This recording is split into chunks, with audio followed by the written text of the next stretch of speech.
CEO yang dikira kuli, lamaran yang diremehkan.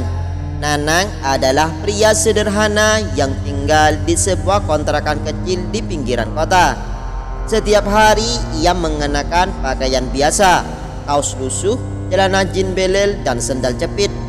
Orang-orang sering melihatnya memegang ember cat atau mengangkut semen, karena dia memang sering turun langsung ke proyek sosial yayasannya yang membangun rumah untuk kaum duafa. Tak banyak yang tahu siapa dia sebenarnya. Ia lahir dari keluarga miskin di desa kecil di Jawa Tengah. Setelah lulus SMK, Nanang merantau ke Jakarta dan bekerja serabutan. Ia pernah jadi tukang parkir, kuli bangunan, dan bahkan pemulung. Namun semangat belajarnya tak pernah padam. Saat orang lain tidur, ia belajar bisnis lewat internet di warung kopi. Berkat kerja keras dan keuletan, ia mendirikan startup bidang konstruksi ramah lingkungan yang kini telah berkembang menjadi perusahaan properti sosial berskala nasional. Namun gaya hidupnya tetap sederhana. Nanang diam-diam mencintai seorang gadis cantik bernama Laras, seorang pegawai bank yang ramah namun berasal dari keluarga terpandang. Mereka sempat beberapa kali bertemu saat Nanang membantu merenovasi rumah-rumah warga di dekat kantor Laras. Ia tak pernah menunjukkan siapa dirinya sebenarnya. Laras mengenalnya sebagai Mas Nanang, tukang bangunan yang baik hati. Suatu hari, Nanang memberanikan diri datang ke rumah Laras untuk melamar. Ia datang dengan jaket lusuh, membawa sekeranjang buah dan surat lamaran yang ditulis tangan. Begitu tiba, keluarga Laras menyambut dingin. Ibunya menatap Nanang dari atas ke bawah, lalu berkata dengan nada sinis, "Maaf mas, Laras bukan untuk kuli bangunan." Ayah Laras yang seorang pensiunan pejabat juga tak menanggapi dengan serius. "Kamu pasti orang baik, tapi Laras butuh masa depan. Jangan jadikan cinta sebagai alasan untuk nekat." Laras terdiam.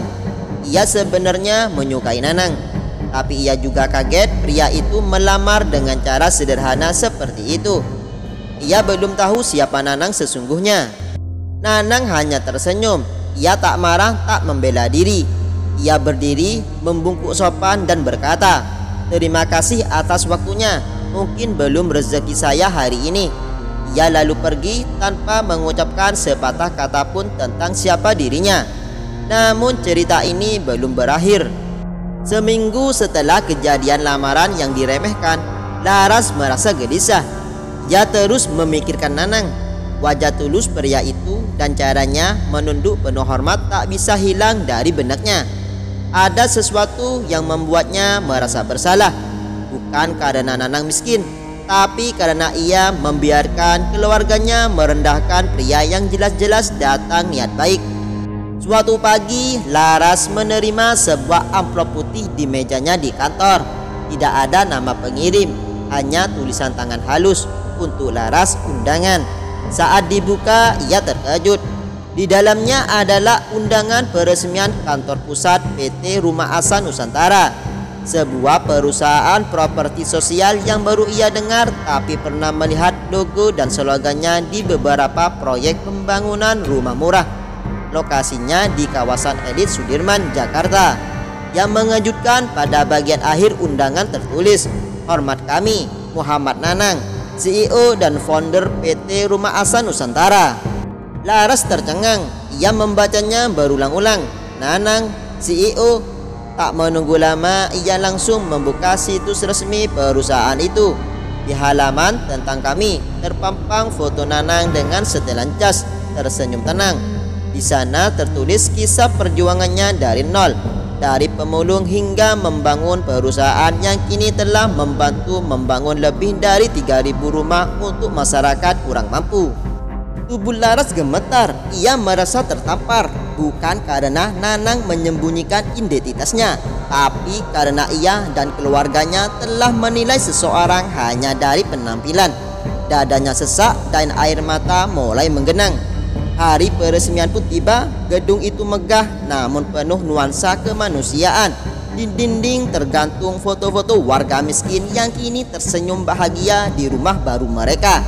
Laras datang mengenakan kebaya sederhana. Ia merasa kecil di tengah para tamu penting, pejabat, pengusaha hingga tokoh sosial, tapi ia tetap melangkah.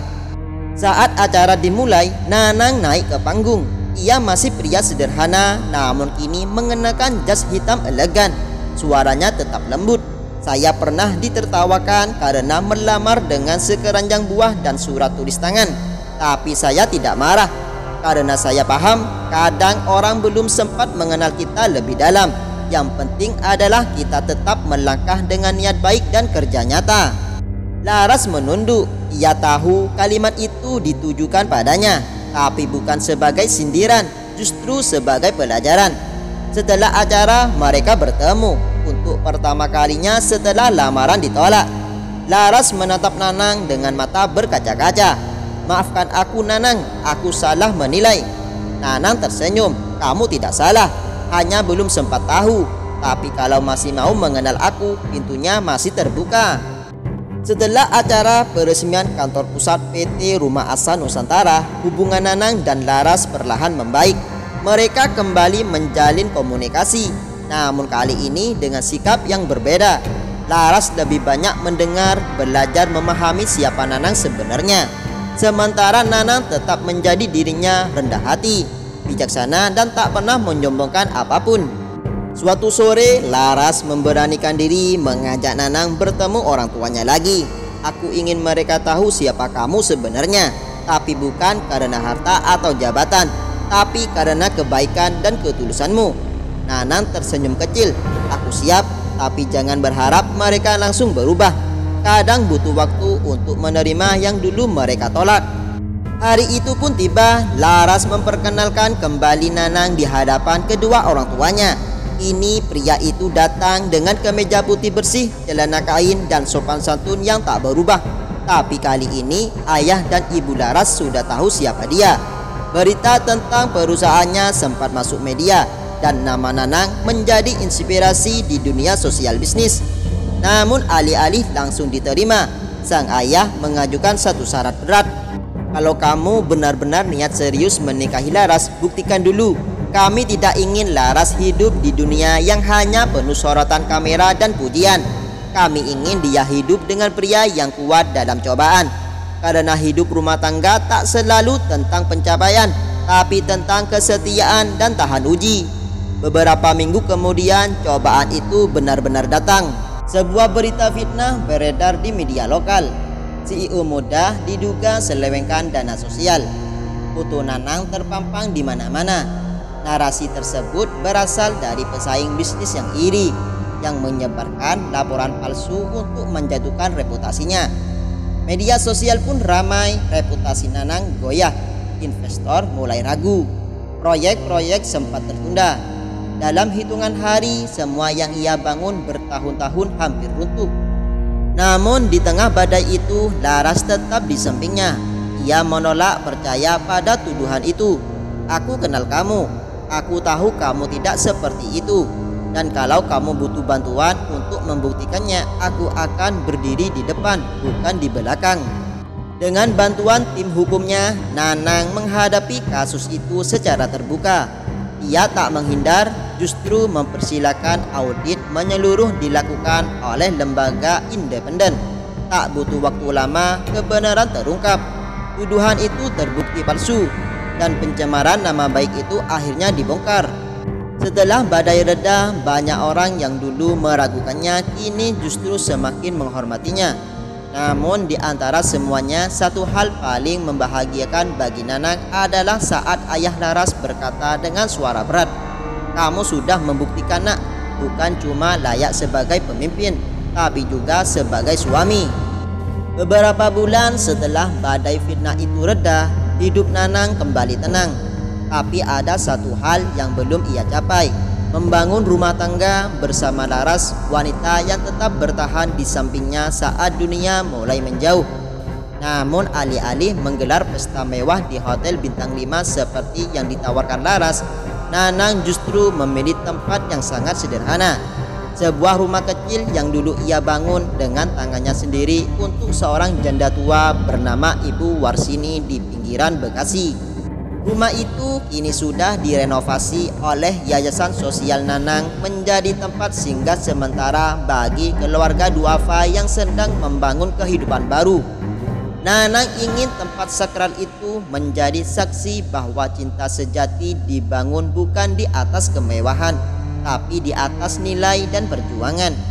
Pernikahan itu digelar sederhana, hanya dihadiri keluarga, beberapa sahabat dekat dan anak-anak panti asuhan dan warga sekitar. Tidak ada dekorasi mewah, tidak ada undangan cetak berlapis emas, hanya bunga-bunga dari tangan para ibu kampung dan sajian masakan hasil gotong royong. Ketika ijab kabul dilangsungkan, suara Nanang terdengar lantang namun penuh getaran. Saya terima nikahnya Laras binti Harun dengan mas kawin, seperangkat alat sholat dan kontrak pembangunan rumah untuk 2 keluarga miskin. Tepuk tangan dan haru pecah di halaman rumah kecil itu. Laras menangis terisak, bukan karena sedih tapi karena bahagia, dipersunting bukan hanya oleh pria yang ia cintai, tapi juga yang memberi makna dalam hidupnya. Setelah akad, Nanang berdiri dan menyampaikan sepatah kata.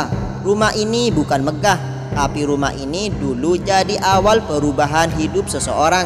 Dan saya ingin pernikahan kami juga menjadi awal perubahan, bukan hanya bagi kami berdua, tapi juga bagi orang-orang di sekitar kami. Laras dan Nanang tak tinggal di rumah mewah setelah menikah. Mereka memilih rumah mungil dekat kantor yayasan agar bisa terus terlibat langsung dalam kerja sosial. Mereka hidup cukup, tidak berlebihan namun penuh keberkahan. Beberapa tahun kemudian, pasangan ini dikenal sebagai salah satu penggerak program sosial rumah layak huni paling sukses di Indonesia.